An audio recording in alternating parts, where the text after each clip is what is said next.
చేస్తున్నటువంటి ఒక వాక్యాన్ని, అక్కడ వ్రాయబడినటువంటి సందేశాన్ని మనం చూడగలుగుతూ ఉంటున్నాం. పిల్లరా, మరి చదవబడినటువంటి లేఖన భాగం అది యోహాను సువార్త అయినా మత్తయి సువార్త అయినా ఇక్కడ వ్రాయబడినటువంటిది. మత్తయి సువార్త 1వ అధ్యాయము 21వ అధ్యాయము 1 నుంచి 11 వచనాలు చదవండి. అక్కడ యేసు యెరూషలేము జయ ప్రవేశం, triumphal entry of Jesus Christ. Jesus rides into Jerusalem on a donkey. యేసు ప్రభు వారు యెరూషలేములో ప్రవేశించుట. యెరూషలేముకు ఉన్నటువంటి ఒక ప్రత్యేకత మనం గత వారంలో చెప్పుకున్నాం. ఏముంది యెరూషలేములో? యెరూషలేములో ఏముంది? దేవుని మందిరం, సొలొమోను కట్టించిన దేవుని మందిరం. యెరూషలేములో ఇంకెవరున్నారు? యాజకులు ఉన్నారు. ఎవరున్నారు? యాజకులు ఉన్నారు. బలి అర్పించటానికి దేవుని పక్షంగా, ప్రభు పక్షంగా, అదే ప్రజల పక్షంగా విజ్ఞాపన చేయటానికి, బలులు అర్పించటానికి యాజకులు ఉన్నారు. ప్రవక్తలు ఉన్నారు, దేవుని యొక్క మాటను దేవుని ప్రజలకు ప్రకటించటానికి. అంత మాత్రమే కాదు, అక్కడ ఉన్నటువంటి పరిస్థితులు యెరూషలేము దేశానికి, ప్రపంచానికి కేంద్రంగా ఉందనే సంగతిని మనం జ్ఞాపకం చేసుకుంటున్నాం. యెరూషలేమా, నిన్ను ప్రేమించువారు వర్ధిల్లుదురు. కనుక యెరూషలేము కొరకు ప్రార్థన చేయడు. యెరూషలేమును దేవుడు కోరుకొని ఉన్నాడు. కనుక ప్రభువైన యేసుక్రీస్తు వారు యెరూషలేమును ప్రవేశిస్తున్నటువంటి ఒక అవకాశం. అయితే దావీదు మన దినమున మాట్లాడినప్పుడు, దావీదును శిక్షించినప్పుడు అనేక మంది చనిపోయినారు. అయితే యెరూషలేము మీదకి మరి చేయి చాపగా దేవుడు పశ్చాత్తాపడి వెనుకకు తీయమని ఆ దూతకు, మరణ దూతకు, సంహార దూతకు ఆజ్ఞాపించినట్టుగా మనం చూస్తాం. అంటే దేవుడు యెరూషలేమును కోరుకున్నాడు. యెరూషలేములో అనేకమైనటువంటి సంఘటనలు జరుగుతూ ఉన్నాయి. కనుక ఈ దినంన ప్రభువైన యేసుక్రీస్తు వారు యెరూషలేము జయప్రవేశం చేస్తున్నటువంటి ఒక సన్నివేశం. అయితే ఇది ప్రవచన నెరవేర్పు అనేటువంటి విషయాన్ని కూడా మనం జ్ఞాపకం చేసుకోవాలి. చూడండి, యేసు యెరూషలేము జయప్రవేశం, an act of mercy and grace. ఏమైనది? యేసు ప్రభు వారు యెరూషలేములో ప్రవేశించడము దేనికి సూచనగా, సాదృశ్యంగా ఉంటున్నది అంటే, an act of mercy and grace, కనికరాన్ని చూపుటకు, కృపను చూపుటకు మాత్రమే, కానీ not an act of justice or judgement, తీర్పు తీర్చడానికి, శిక్షించటానికి కాదు అనేటువంటి ఒక అంశాన్ని ఇక్కడ రాయబడినటువంటి మాటలు మనం చదువుతాం. చదవండి ఆ మాట. అందరు చదవాలి. నేను లోకమునకు తీర్పు తీర్చుటకు రాలేదు, కానీ లోకమును రక్షించుటకు వచ్చితిని. అదే రీతి యోహాను సువార్త 1వ అధ్యాయం 11వ వచనం చూడండి. యోహాను సువార్త 1వ అధ్యాయం 11వ వచనం. ఆయన తన స్వకీయుల యుద్ధకు వచ్చెను, ఆయన స్వకీయులు ఆయనను అంగీకరింపలేదు. తన్ను ఎందరు అంగీకరించిరో వారికందరికీ, అనగా తన నామం నందు విశ్వాసం ఉంచిన వారికి, దేవుని పిల్లలగుటకు ఆయన అధికారం ఇచ్చాను. ఆయన తన వారి దగ్గరికి వచ్చాడు. He came to his own people. యెరూషలేములో ఉన్నటువంటి వారు దేవుని ప్రజలు, దేవుని బిడ్డలు, దేవుని సొత్తైన జనాంగం, వారి మధ్యకు వచ్చారు. అయితే వారు ఏం చేశారు? ఆయన్ని they never recognized him as Messiah, పంపబడిన వాడు, దేవుని చేత అభిషక్తుడైనటువంటి వాడు, పాప పరిహారార్థ బలిగా అర్పించబడ్డానికి వచ్చినటువంటి ప్రభువైన యేసుక్రీస్తు వారని గుర్తించినటువంటి వారుగా, మందమతులుగా ఉన్నటువంటి వారుగా ఉన్నారు. ఆయనను త్రోసివేసినటువంటి వారుగా ఉన్నారు. యెరూషలేము జయప్రవేశం నాడు జయహో జయహో ఉత్సాహించి, సంతోషించి, హల్లెలూయా, దేవునికి స్తోత్రముని పలికినటువంటి వారు, దేవుణ్ణి, కుమారుడైనటువంటి దేవుణ్ణి, ప్రభువైన యేసుక్రీస్తుని సిలువకు అప్పగించారు, మరణానికి అప్పగించారు అనేటువంటి విషయాన్ని మనం జ్ఞాపకం చేసుకుంటున్నాం. కనుక ప్రభువైన యేసుక్రీస్తు వారు రాకడ లోకమునకు తీర్పు తీర్చుటకు కాదు, కానీ కనికరాన్ని చూపుటకు, కృపనిచ్చుటకు అనేటువంటి మాట మనకు తెలియజేస్తున్నాడు. ఇది ప్రవచన నెరవేర్పు. ఈ ప్రవచనము ఎక్కడ ఉంటున్నది? జకరియా గ్రంథము 9వ అధ్యాయము 9వ వచనం. ఓల్డ్ టెస్టిమెంట్, పాత నిబంధన గ్రంథంలో వ్రాయబడినటువంటి, అంటే ప్రభు జన్మించక మునుపే ఈ ప్రవచనము లిఖించబడి ఉంటున్నది. అంటే ప్రభువైన యేసుక్రీస్తు వారు సర్వ మానవాళి కొరకు రక్షకుని సిద్ధం చేశారు, రక్షణను సిద్ధం చేశారు. ఎప్పుడు యెరూషలేము ప్రవేశం చేయాలో నిర్ణయించాడు. అది దేవుని సంకల్పం. అందుకనే ప్రవచన రీతిగా చెప్పబడినటువంటి మాటలు చదువుదాం. సియోను నివాసులారా బహుగా సంతోషించుడే, యెరూషలేము నివాసులారా ఉల్లాసముగా ఉండుడే. నీ రాజు నీతిపరుడును రక్షణ గలవాడును దీనుడునై గాడిద పిల్లను ఎక్కి నీ యొద్దకు వచ్చుచున్నాడు. ఎవరి దగ్గరికి? నీ యొద్దకు, నా యొద్దకు, పిల్లరా మన యొద్దకు ఆయన వచ్చుచున్నాడు. గుర్తిస్తున్నామా? అంగీకరిస్తున్నామా? చేర్చుకున్నామా? ఆయనతో పాటు నడుస్తున్నామా? ప్రయాణం చేస్తున్నామా అనేటువంటిది ప్రశ్న. అయితే ఇంగ్లీష్లో వ్రాయబడినటువంటి మాట మనం గమనించినట్టయితే అదే మాటను rejoice greatly O daughter of Zion. Rejoice greatly అంటే బహుగా ఉత్సాహించి సంతోషించు. చదువున మాట.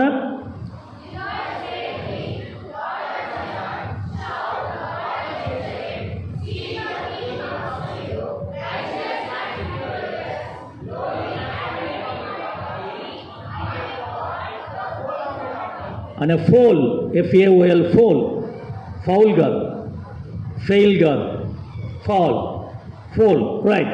కనుక rejoice greatly daughter of Zion, shout daughter of Jerusalem. తర్వాత see your king comes to you. ఎక్కడికి వస్తున్నాడు? నీ దగ్గరికి.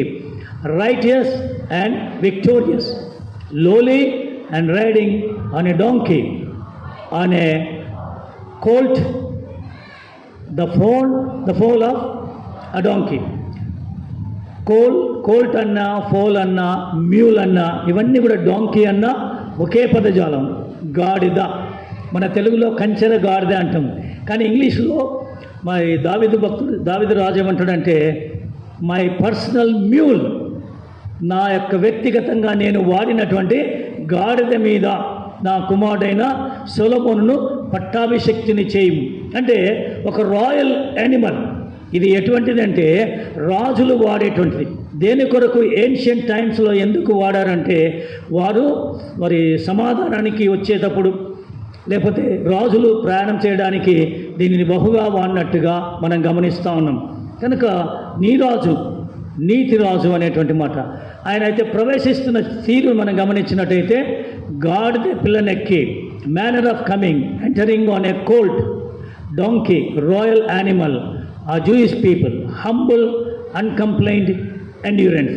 అంటే గాడిదలు ఎలా ఉంటాయంటే ఎంత బరువునైనా మోయగలిగినటువంటివి. అంత మాత్రమే కాదు, హంబుల్, అది నాలో చెప్పబడినటువంటిది. హంబుల్, దీనత్వం కలిగినటువంటిది. అన్కంప్లైంట్ అంటే ఫిర్యాదు చేయనటువంటిది అనేటువంటి విషయాన్ని కూడా మనకు జ్ఞాపకం చేస్తున్నాడు. ప్రభువైన యేసుక్రీస్తు వారు గాడిద పిల్లనెక్కి వస్తున్నట్టుగా మనం గమనిస్తూ ఉన్నాం. చూడండి, అక్కడ రాయబడినటువంటి మాట చదవండి. అది పస్కా పండుగ సమయం. దాదాపుగా 20 లక్షల మంది హాజరైన సమయం. దేవుని గొర్రెపిల్ల పస్కా పండుగ సందర్భముగా బలి కావడం జరగాలి, రైట్. అందుకై యేసుక్రీస్తు యెరూషలేములోనికి ప్రవేశిస్తున్నాడు. అక్కడ న్యాయబద్ధమైన బలులు అర్పించాలి. కనుక యేసు ప్రభువారు బాప్తిసం ఇచ్చి యోహాను ప్రభువైన యేసుక్రీస్తు వారిని గురించి ఏమని పలికారు? Behold the lamb of God కదా. ఇదిగో, గమనించండి, చూడండి. అంటే డ్రాయింగ్ యువర్ అటెన్షన్. మీరు ఎక్కడెక్కడో చూస్తుండొచ్చేమో కానీ హలో వినండి, యువర్ అటెన్షన్ ప్లీజ్ అంటుంటారు కదా. అలాగే బిహోల్డ్, చూడండి, గమనించండి. ఈయన ఎవరు అంటే ప్రభువైన యేసుక్రీస్తు వారు, లోక పాపమును మోసుకొని పోవు దేవుని గొర్రెపిల్ల. అంటే లోక పాపమంతా కూడా ఆయన మీద మోపబడబోతున్నది. ఒకానొక దినమున బలి పశువుగా ఆయన వధింపబడబోతున్నాడు అనేటువంటి ఒక సూచనను ఆ దినముననే బాప్తిసం ఇచ్చి యోహాను పలికినట్టుగా మనము చూస్తూ ఉన్నాం. కనుక పిల్లరా, ఇదిగో లోక పాపమును మోసుకొని పోవు దేవుని గొర్రెపిల్ల. ప్రభువైన యేసుక్రీస్తు వారు యెరూషలేములో ఎందుకు ప్రవేశిస్తూ ఉన్నాడంటే అది పస్కా సమయం. ఇందాక వీరాంజనేయులు గారు కూడా జ్ఞాపకం చేశారు. అంటే పస్కా, ప్యాస్ ఓవర్ అంటే దాటిపోవుట. దేనిని ఎవరు దాటిపోయారు? ఇశ్రాయేల్ జనాంగము ఇంటిని మరణదూత కత్తి పట్టుకొని దాటి వెళ్ళాడు. ఎందుకు కత్తి పట్టుకొని ఉన్నాడంటే తొలిచూలు సంతానాన్ని హతము చేయటానికి, చంపటానికి. అయితే ఎవరింటిలో దుఃఖం లేదు, ఎవరింటిలో మరణం లేదు, ఎవరింటిలో ఏడుపు లేదు, ఇశ్రాయేళ్ల ఇంటిలోనే. ఎందుకు అంటే గొర్రెపిల్ల వధింపబడి రక్తము వారి ద్వారబంధముల మీద పూయబడినది. అంటే రక్తమును చూచినప్పుడు మరణదూత దాటిపోతాడు, ఆ ఇంటిలో ప్రవేశించాడు. ఆ ఇంటిలో ఉన్న పెద్ద కుమారుని కానీ పెద్ద జంతువుల్లో ఏదున్న ప్రథమ ఫలాన్ని చంపడు అనేటువంటి మాట మనకు తెలియజేస్తుంది. అందుకనే దాటిపోవట, పాస్ ఓవర్, ఆ పండుగను వారు జ్ఞాపకం చేసుకుంటూ దాదాపుగా 20 లక్షల మంది, 2 మిలియన్ అంటాడు. మిలియన్ అంటే 10 లక్షలు, 2 మిలియన్ అంటే 20 లక్షలు. అంటే దాదాపుగా 20 లక్షల మంది అక్కడ యెరూషలేములో కూడుకోగలిగినటువంటి విశాలమైన స్థలము ఉంది అనే విషయాన్ని మనం జ్ఞాపకం చేసుకోవాల్సిన వారంగా ఉంటున్నాం. రైట్. కనుక అక్కడ రాయబడినటువంటి వారు ఏమని పలుకుతా ఉన్నారు చూడండి. జనసమూహములలో ఆయనకు ముందు వెళ్ళి చుండిన వారును వెనుక వచ్చి చుండిన వారును దావీదు కుమారునికి జయము, ప్రభు పేరట వచ్చివాడు స్తుతింపబడిన గాక, సర్వోన్నతమైన స్థలములలో జయము అని కేకలు వేయిచుండిరి. They were shouting. అంటే భూమి దద్దరిల్లునట్లుగా అంటారు. అంటే భూమి అంతా కూడా కంపించినట్లుగా 20 లక్షల మంది కూడినటువంటి స్థలంలో కేకలు ఎంతమంది వేసింటారో మనకు తెలియదు. అందరూ వేసింటారో. కొంతమంది సద్దుకైలు, పరిసయ్యులు, శాస్త్రులు, దేవునికి విరోధులుగా ఉన్నవారు మౌనంగా ఉండి ఉండవచ్చు. కానీ మిగతా జనాంగం అంతా కూడా దాదాపుగా 15 లక్షలు అనుకుందాం.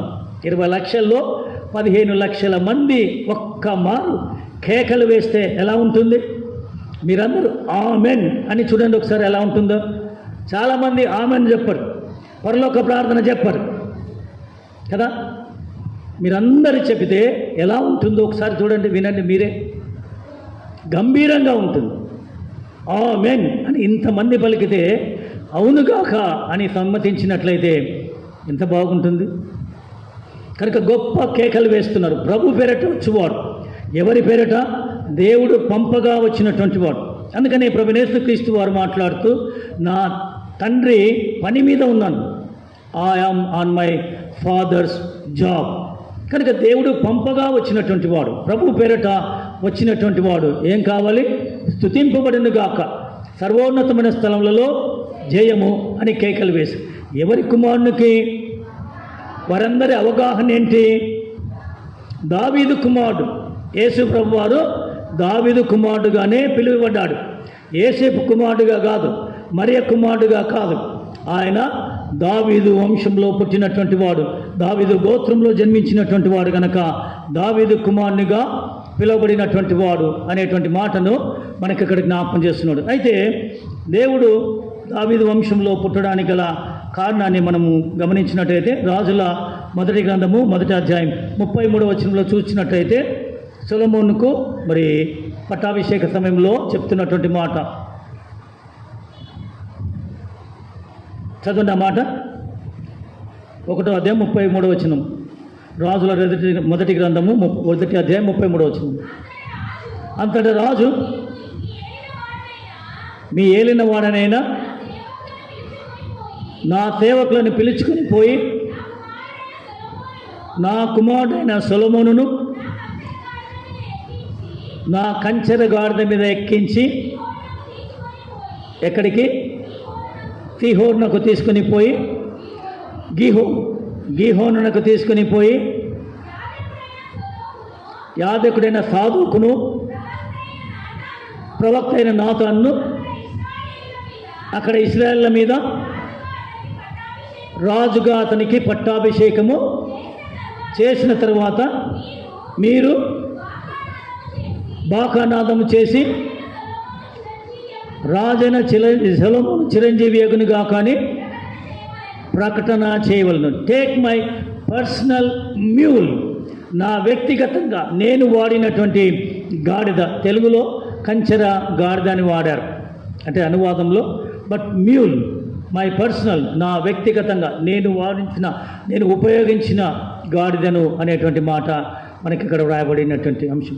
కనుక రాజుగా పట్టాభిషేకం చేయాలంటే ఆనాడు గుర్రముల మీద కాదు కానీ గాడిద మీదనే. అది శాంతి దూత. ప్రభువైన యేసుక్రీస్తు వారు శాంతి ప్రదాత. అందుకనే సమాధాన అధిపతి అయినటువంటి ప్రభు గొర్రెపిల్లనెక్కి వస్తున్నటువంటి అంశం చదవండి అక్కడ. యెహోవా పేరట వచ్చువాడు ఆశీర్వాదమందును గాక. అంటే ప్రభు పేరట వచ్చేటువంటి వాడు ఎవరు? ప్రభువైన యేసుక్రీస్తు వారు. ఆశీర్వాదమందును గాక. కీర్తనల గ్రంథము 118వ కీర్తన 26వ వచనం చదవండి ఎవరైనా. యెహోవా పేరట వచ్చేవాడు ఆశీర్వాదమందును గాక. యెహోవా మందిరంలో నుండి మేము జీవించుచున్నాం. రైట్. కనుక యెహోవా పేరట వచ్చినట్టు ఆశీర్వాదం, బ్లెస్సెడ్, ఆశీర్వాదం. వీళ్ళరా దేవుడు మనల్ని దీవించడానికి వస్తున్నాడనే విషయాన్ని జ్ఞాపకం చేసుకోవాలి. అంత మాత్రమే కాదు, యెహోవా దయచేసి నన్ను రక్షింపు. Save now, pray O Lord, I pray O Lord. కనుక ఆయనను గురించి మాట్లాడుతున్నప్పుడు సేవ్ అస్ నౌ, మమ్మను రక్షించు, మమ్మను కనికరించు. యెహోవా దయచేసి నన్ను రక్షించు. కొరింథీయులకు రాసిన మొదటి పత్రిక 15వ అధ్యాయం మొదటి 4 వచనాలు రాయబడినటువంటి మాట చదువుకుందాం. మరియు సహోదరులారా, నేను మీకు ప్రకటించిన సువార్తను తెలియపరచుచున్నాను. దానిని అంగీకరించితిరి, దాని అందే నిలిచి ఉన్నారు. మీ విశ్వాసం వ్యర్థమైతేనే కానీ ఏ ఉపదేశ రూపకంగా ప్రకటించితినో ఆ ఉపదేశంను మీరు గట్టిగా పట్టుకొని ఇన్ని ఎడల ఆ సువార్త వలననే రక్షణ పొందువారై ఉందురు. నాకు ఇవ్వబడిన ఉపదేశమును మొదట మీకు అప్పగించితిని. అదేమనగా, లేఖనముల ప్రకారము క్రీస్తు మన పాపముల నిమిత్తము మృతి పొందెను, సమాధి చేయబడును, లేఖనముల ప్రకారము 3వ దినమున లేపబడెను. కనుక లేఖనముల ప్రకారమే సమస్తమును జరుగుతున్నది అనేటువంటి విషయాన్ని మనం జ్ఞాపకం చేసుకోవాల్సిన వారమైతాం. కింద చదవండి 20 అక్కడ రాయబడినటువంటి మాట. 3వది 20 లక్షల మంది జనం ప్రజలు యెరూషలేములో నుండి వచ్చిన వారు. అంటే 3 గుంపుల వారు అక్కడ ఉన్నట్టుగా మనకు తెలియజేస్తున్న సమాచారము. యెరూషలేములో నివాసం చేస్తున్నటువంటి వారు దాదాపుగా కొంతమంది ప్రజలు ఉంటున్నారు. తర్వాత గలిలయ ప్రాంతం నుండి వచ్చినటువంటి వారు కొంతమంది ఉంటున్నారు. అయితే లాజరును మృతులలో నుండి సజీవునిగా చూచిన వారందరూ కూడా మరొక పర్యాయము ఈ పస్కా పండుగ సందర్భంగా యెరూషలేములోనికి ప్రవేశించారు. ఆ పండుగను ఆచరించడానికి వారు వచ్చారు అనే సంగతిని మనం జ్ఞాపకం చేసుకుంటున్నాం. చూడండి ఇక్కడ రాయబడినటువంటి మాట, క్రీస్తు దావీదు వాగ్దాన వంశావళి. చదవండి. ఇంగ్లీష్లో రాశారు. బోయాజు భార్య పేరు రూతు, వారిద్దరికి జన్మించిన వారు ఒబేదుతో జన్మించిన వారు జెస్సే అంటే యెషై. ఇంగ్లీష్లో జెస్సే అంటే, తెలుగులో యెషై. తర్వాత యెషై కుమారుడు దావీదుకు 8 మంది కుమారులు ఉన్నారు కదా, మరి వారి పేర్లు ఎందుకు రాయలేదు? దావీదు పేరే రాశారు. యెషై కుమారుడు దావీదే లెక్కగట్టబడ్డాడు, దేవుని చేత నియమించబడ్డాడు, కోరుకోబడ్డాడు, ఎన్నుకోబడ్డాడు, ప్రత్యేకించబడ్డాడు, రాజుగా ప్రతిష్ఠించబడ్డాడు. అందుకనే వంశావళిలో ఆయన పేరు చేర్చబడింది. కనుక దావీదు పేర్చబడింది. దావీదు తరువాత ఎవరు? యేసుక్రీస్తు వారు. కనుక ఇది లైనేజ్ ఆఫ్ జీసస్ క్రైస్ట్, యేసు ప్రభు వారి యొక్క వంశావళి అనేటువంటి మాట మనం జ్ఞాపకం చేసుకుంటున్నాం. ప్రభు పేరట వచ్చేవాడు స్తుతింపబడిన గాక. వచ్చుచున్న మన తండ్రి అయిన దావీదు రాజ్యము స్తుతింపబడిన గాక. సర్వోన్నతమైన స్థలములలో జయము అని కేకలు వేయిచుండిరి. కనుక మన తండ్రి అయిన దావీదు రాజ్యము స్తుతింపబడిన గాక. దావీదు రాజ్యము నిరంతరం, ఆయన సింహాసనము నిరంతరం, ఆయన పరిపాలన చేసేటువంటి రాజు నిరంతరం. అందుకనే ప్రభు పేరట, దావీదు కుమారుని పేరట వస్తున్నటువంటి యేసుక్రీస్తునకు జయము, స్తుతింపబడిన గాక. రైట్. తర్వాత రాయబడినటువంటి మాట 2వ సమూయేలు గ్రంథము 7వ అధ్యాయము 12 నుంచి 16 వచనములకు చదవండి. ఇక్కడ ఉన్న నా కుడివైపున ఉన్న వాళ్ళు చదువుతారు. అమ్మ మీరు చదవండి. నీ దినములు సంపూర్ణములగునప్పుడు నీవు నీ మిత్రులతో కూడా నిద్రించిన తరువాత నీ గర్భములో నుండి వచ్చిన నీ సంతతిని హెచ్చించి రాజ్యమును అతనికి స్థిరపరచదును. అతడు నా నామ ఘనత కొరకు ఒక మంత్రమును కట్టించును. అతని రాజ్య సింహాసనమును నేను నిత్యముగా స్థిరపరచదును. నేను అతని రాజ్యం కదా. దావీదుకు సొలొమోను, దావీదుకు ఎంతోమంది పిల్లలు ఉన్నారు, కుమారులు ఉన్నారు, కానీ వారు లెక్క కట్టబడలేదు. సొలొమోను మాత్రమే లెక్క కట్టబడ్డాడు. కనుక సొలొమోను తర్వాత 6 కుమారులు, వారి తర్వాత ప్రభువైన యేసుక్రీస్తు వారు. అయితే ఎవరికి కుమారుడుగా పిలువబడ్డాడు? సొలొమోను కుమారుడుగా కాదు, దావీదు కుమారుడుగానే. అంటే హీ ద రూట్ కదా. యెషయి మొద్దు నుండి చిగురు పుట్టును. యెషయి మొద్దు ఎవరు? మొద్దు. చిగురు దావీదు. కనుక root is the creator God and offering ఎవరు? He's the descendant of David. దేవుని యొక్క కుమారుడైనటువంటి ప్రభువైన యేసుక్రీస్తు వారు మరి ఆయన లోకానికి అనుగ్రహించాడు. తర్వాత చూడండి అక్కడ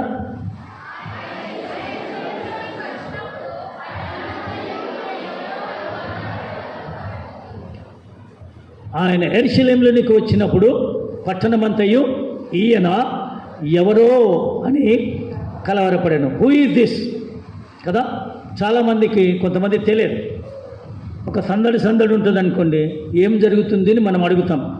ఎవరు వచ్చారు అని మనం అడుగుతాం. అంటే ఈగట్టుందో జరుగుతున్నటువంటి విషయం ఏంటో తెలుసుకోవడానికి ప్రయత్నం చేద్దాం. కనుక ఇంత గొప్ప సందడి జరుగుతూ ఉంటే ప్రభువైన యేసుక్రీస్తు వారు గాడిద పిల్లనెక్కి యెరూషలేములో వీధుల్లో ప్రవేశిస్తూ ఉండగా అందరూ ఆయన్ను చూచారు. అంటే Jesus Christ drawn the attention of the audience towards him.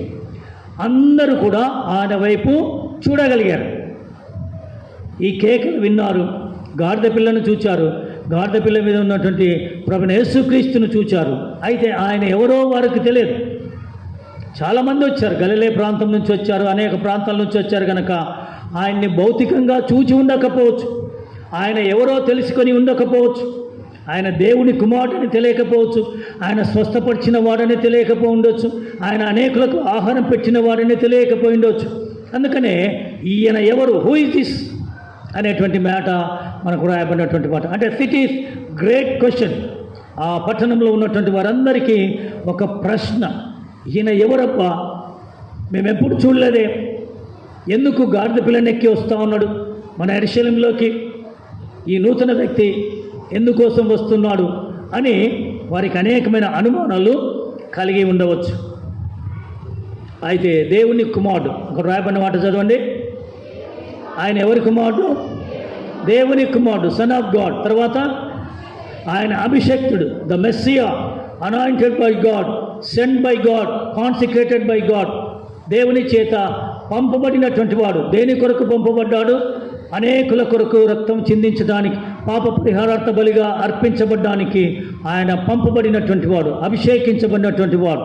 తర్వాత ఆయన మనిషి కుమారుడుగా పిలువబడ్డాడు, son of man, son of God అనేటువంటి మాట కదా, గాడ్ ఇన్స్ట్రుమెంట్. తర్వాత హీ ద సృష్టికర్త, హీ ద క్రియేటర్ గాడ్. కొలసీ పత్రిక 1వ అధ్యాయం 16-17 వచనాల్లో చూసినట్టయితే ఆయన ఏమైనాడో కొలసీ సంఘానికి అపోస్తుడైన పౌలు రాస్తున్నటువంటి మాటలు మనకు అర్థమవుతుంది. చదవండి ఎవరైనా.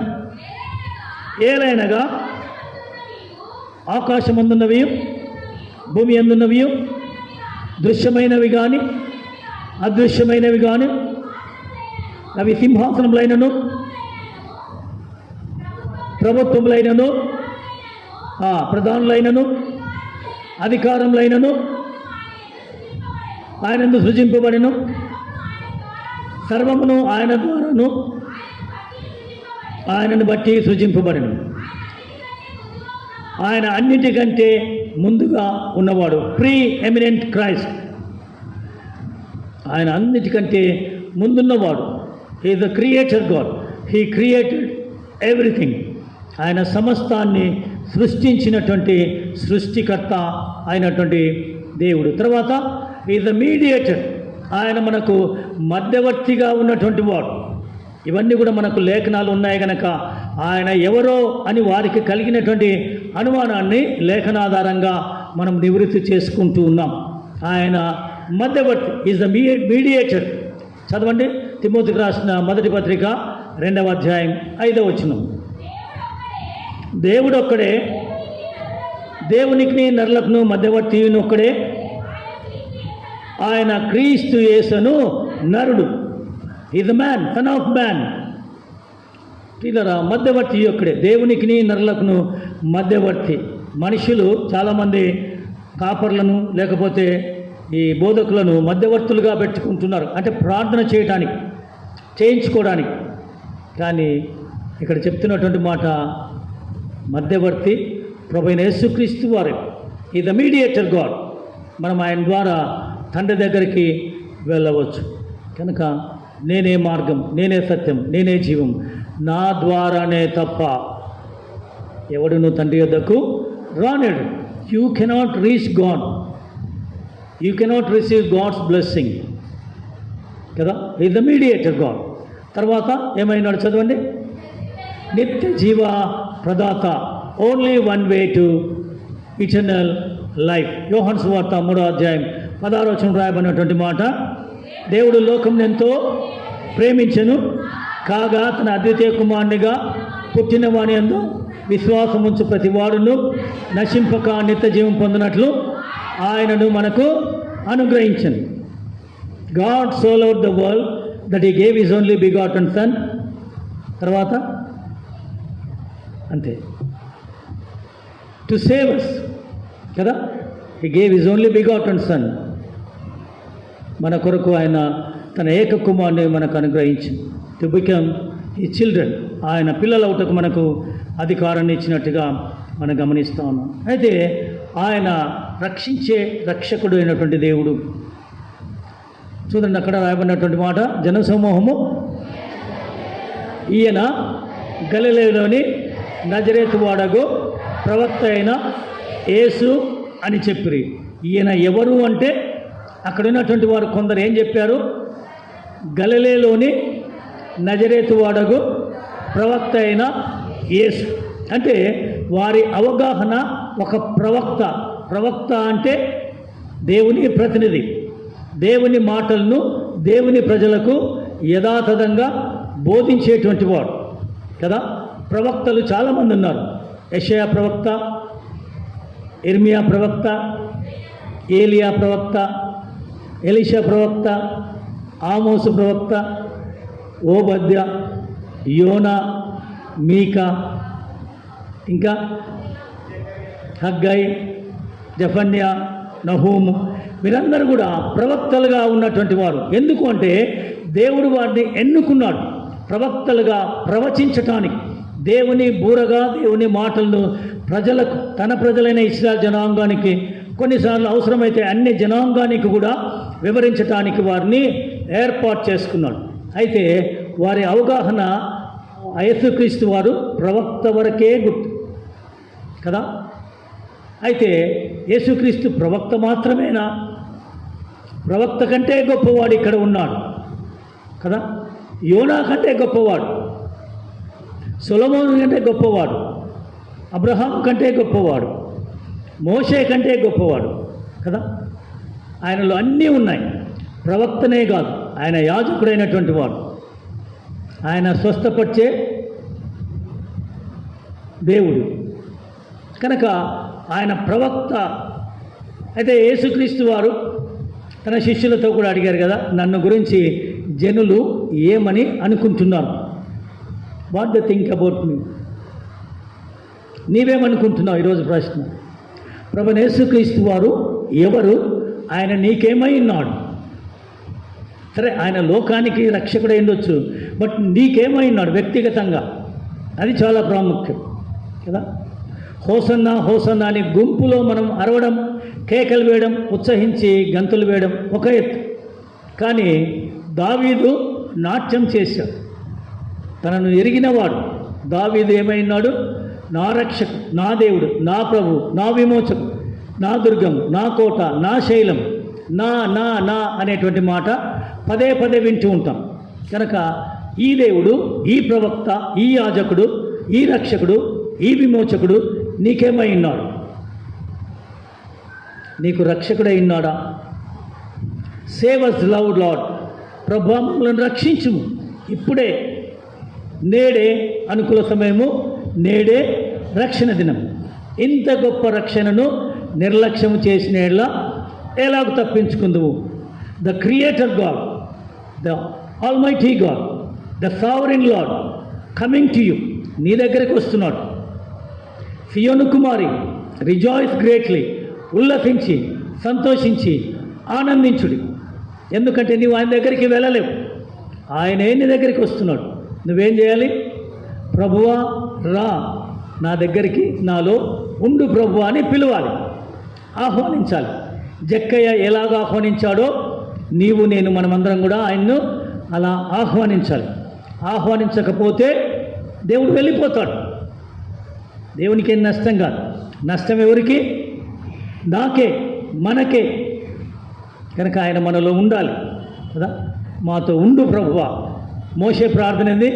నీవు మాతో రాకపోతే, మా సేనతో రాకపోతే మేము వెళ్ళం ఇక నుంచి.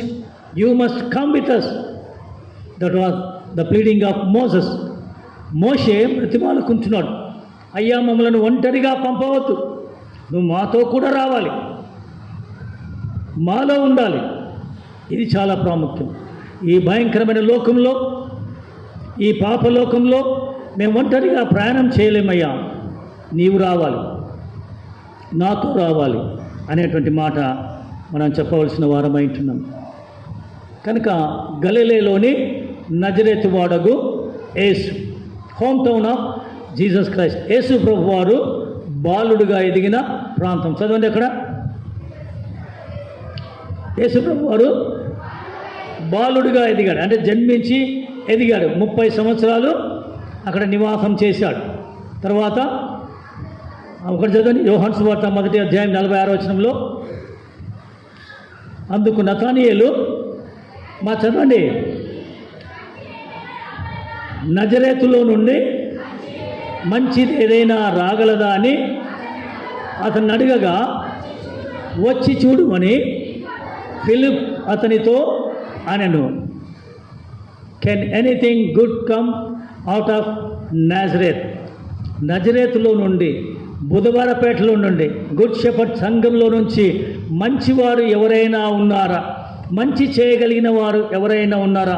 విశ్వాసులు ఎవరైనా ఉన్నారా? భయభక్తి కలిగిన వారు ఎవరైనా ఉన్నారా? ప్రార్థనా యోధులు ఎవరైనా ఉన్నారా? అంటే ఏం చెప్పాలి? ఉన్నారు అని చెప్పాలి. ఎవరు చెప్పాలి? మనం చెప్పుకోవడం కాదు, బయట వారు చెప్పాలి. అందుకనే ఫిలిప్ ఏమంటున్నాడంటే, అక్కడ అడుగుతున్న ప్రశ్న ఏంటంటే, నజరేతులో నుండి ఏమైనా రాగలదా అని నతానేలు అడిగితే ఫిలిప్ ఏమంటున్నాడు? Come and see, you will know. వచ్చి చూడు, ఎవరున్నారో నజరేతులో. ఎవరున్నారు నజరేతులో? సృష్టికర్త అయిన దేవుడు, సర్వంలో ఆజ్ఞాపించగలిగినటువంటి దేవుడు కదా. చీఫ్ మినిస్టర్ జన్మించినటువంటి ఆ జిల్లాకు, ఆ ప్రాంతానికి, ఆ గ్రామానికి ఒక పేరు ఉంటుంది కదా, మారుమూల గ్రామమైనా కూడా. కనుక సర్వ సృష్టికర్త అయినటువంటి దేవుడు నజరేతులో, గలిలయ ప్రాంతంలో ఉన్నటువంటి నజరేతులో నుండి వచ్చినటువంటి వాడు. కనుక వచ్చి చూడుడి అనేటువంటి మాటను మనం ఇక్కడ వింటున్నాం. కనుక పిల్లరా, యేసు ప్రభు వారు ఎందుకోసం వచ్చాడు? He is just and having salvation. యెషయా గ్రంథము 62వ అధ్యాయం 11వ వచనం చదువుదాం. యెషయా గ్రంథము 62వ అధ్యాయం 11వ వచనం. ఆలకించుడి, భూదిగంతముల వరకు యెహోవా సమాచారము ప్రకటింపజేసి ఉన్నాడు. ఇదిగో రక్షణ నీ యొద్దకు వచ్చుచున్నది. ఇదిగో ఆయన ఇచ్చు బహుమానము ఆయన యొద్దనే ఉన్నది. ఆయన ఇచ్చు జీతము ఆయన తీసుకొని వచ్చుచున్నాడని సియోను కుమార్తెకు తెలియజేయడి.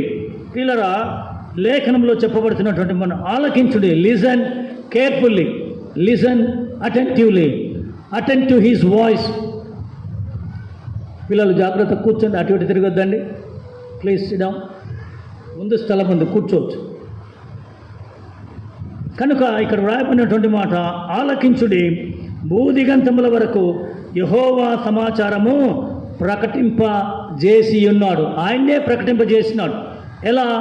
ప్రవక్తలను పంపాడు, యాజకులను పంపాడు, సువార్తికులను పంపాడు, కాపర్లను పంపాడు, బోధకులను పంపాడు. అనేకుల ద్వారా దేవుని సువర్తమానాన్ని వినిపించాడు, రక్షణ సందేశాన్ని వినిపించాడు అని అంటూ, ఇదిగో రక్షణ నీ యొద్దకు వచ్చుచున్నది. రక్షణ ఎవరు? ప్రభువైన యేసుక్రీస్తు వారే. ఆయన జన్మించినప్పుడు సిమియోను చేతుల్లో తీసుకొని బాలుడైన యేసును చూచి ఏమంటున్నాడు? నాదా, ఇప్పుడు నన్ను సమాధానంతో పోనిచుచున్నావు. ఇశ్రాయేళ్ల కొరకు సిద్ధపరిచిన నీ రక్షణను నేను కన్నులారా చూచుచున్నాను. రక్షణ ఎవరు? ప్రభువైన యేసుక్రీస్తు వారు. అందుకనే రక్షకుడు వస్తా ఉన్నాడు మీ దగ్గరికి. సియోను కుమార్తెలారా, ఉల్లసించుడి, సంతోషించుడి, ఆనందించుడి, హర్షించుడి, ప్రహర్షించుడి. పిల్లరా, సంతోషిస్తున్నామా? మట్టలు పట్టుకుని ఉదయకాలంన చిన్నబిడ్డలందరూ కూడా మన వీధుల్లోనికి వెళ్ళి హోసన్నా హోసన్నా, ప్రభువారు మరి ఈ లోకంలోనికి వచ్చారు, యెరూషలేములో జయప్రవేశం చేశారని వీధుల గుండా వెళ్ళి గట్టిగా కేకలు వేస్తూ సమాచారాన్ని అందించారు. విన్నటువంటి వారు విన్నారు. మరి ఎందరు అంగీకరిస్తారో అది ప్రభు యొక్క సంకల్పం. మనమైతే ప్రకటించాం, మనమైతే తెలియజేశాం. కానీ పరిశుద్ధాత్మదేవుడు వారి హృదయాలతో మాట్లాడాలి, కార్యమును జరిగించవలసిన వాడాయించున్నాడు. కనుక ఇదిగో రక్షణ నీ యొద్దకు వచ్చుచున్నది. ఇదిగో ఆయన ఇచ్చు బహుమానము ఆయన యొద్దనే ఉన్నది. అంటే he gives reward, he gives the gift. ఆయన బహుమానం ఇస్తాడు. ప్రతి వాని జీతము నా యొద్ద ఉన్నది ప్రకటన గ్రంథంలో అంటాడు. అంటే నీవు పని చేస్తే జీతం, నీవు ప్రయాసపడితే, పరిగెత్తితే బహుమానం, అభినందన, కమెండేషన్. పరిగెత్తుతున్నామా? ప్రకటిస్తున్నామా? బహుమానానికి అర్హత, యోగ్యత సంపాదించామా? కొంతమంది ఊక చూస్తూ ఉంటారు, పరిగెత్తుతుంటే చప్పట్లు కొడుతుంటారు. ఇది అటువంటిది కాదు. మారథాన్ రేస్, అందరూ పరిగెత్తాలి. కనపడిన వాళ్ళందరూ కూడా ప్రయాణం అవుతూ వారితో పాటు పరిగెత్తాలి. అలసిపోం, సొమ్మసిల్లం. దేవుడు మనకు ఆత్మీయంగా శక్తిని, బలాన్ని ఇవ్వగలిగినటువంటి వాడు. కనుక రక్షణ నీ యొద్దకు వచ్చుచున్నది, బహుమానం ఆయననే ఉన్నది. ఆయన ఇచ్చు జీతము ఆయన తీసుకొని వచ్చుచున్నాడని సియోను కుమార్తెకు చెప్పండి. సియోను కుమార్తెలారా కదా, ఎందుకు ఏడుస్తున్నారు? నా కొరకు ఏడవకుడి, మీ కొరకు, మీ పిల్లల కొరకు ఏడోడి. మీ పిల్లల కొరకు ఏడుస్తున్నారా? మన పిల్లల కొరకు మనం ఏడవాలి.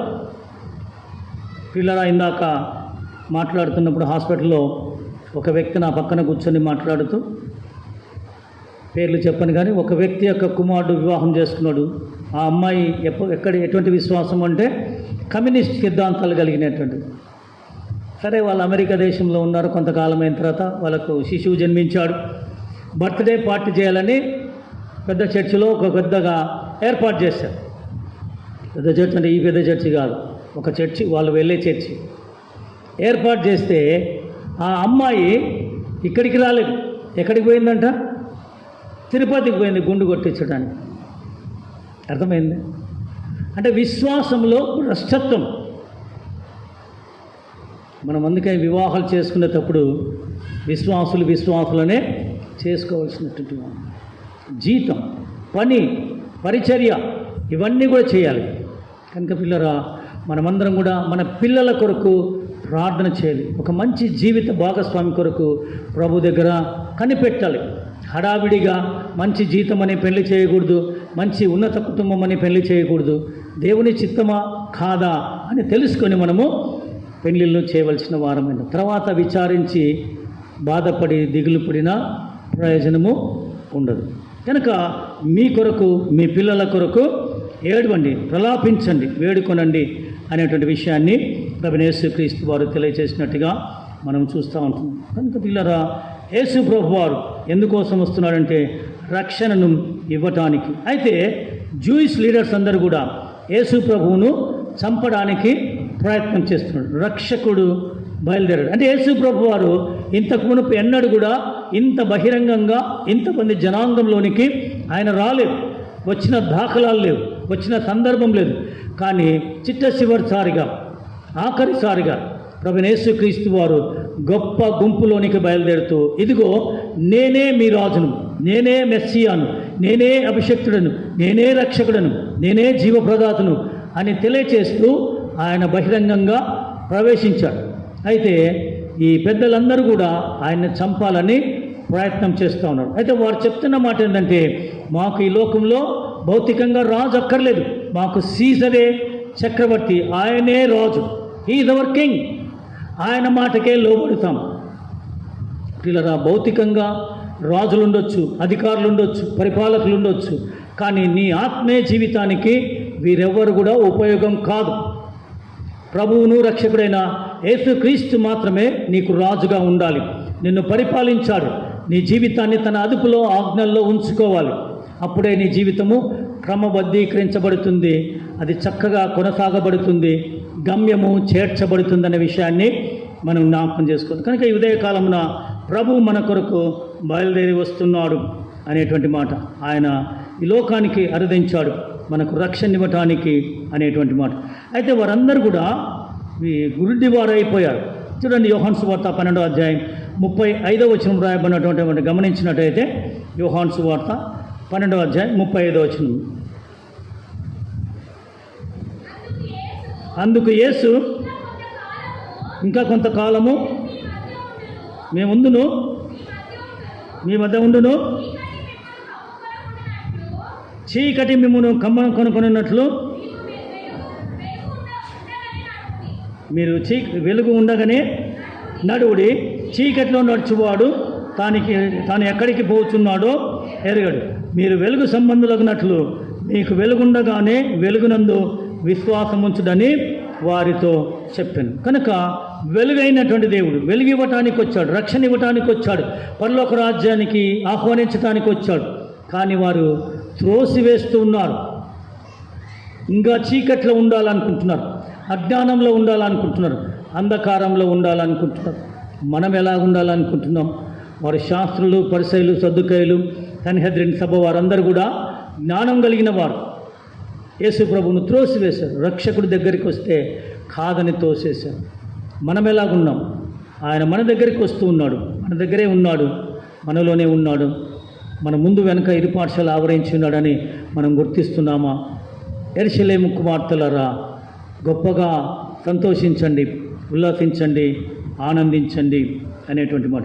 దావీదు కుమారునికి జయం, ప్రభు పేరట వచ్చువాడు స్తుతింపబడును గాక, సర్వోన్నతమైన స్థలములలో జయము అని కేకలు వేయుచుండిరి.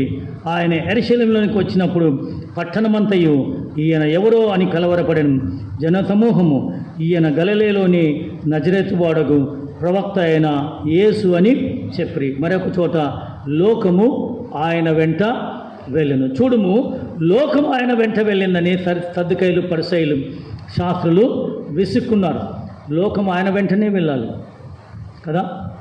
లోకాన్ని సృష్టించినవాడు, మనలందరినీ సృజించినవాడు. మనం ఎవరి వెంట వెళ్ళాలి?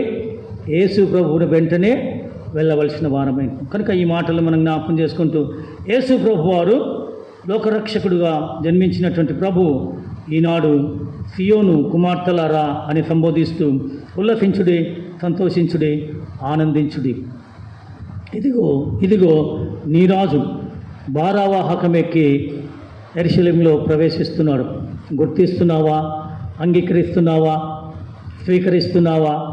ఆయన్ని వెంబడిస్తున్నావా? ఈ మాటలు మనం జ్ఞాపకం చేసుకుంటూ దేవుని స్తుతించుదాం, దేవుని ఆరాధించుదాం. తలలు వంచి ప్రార్థన చేసుకుందాం.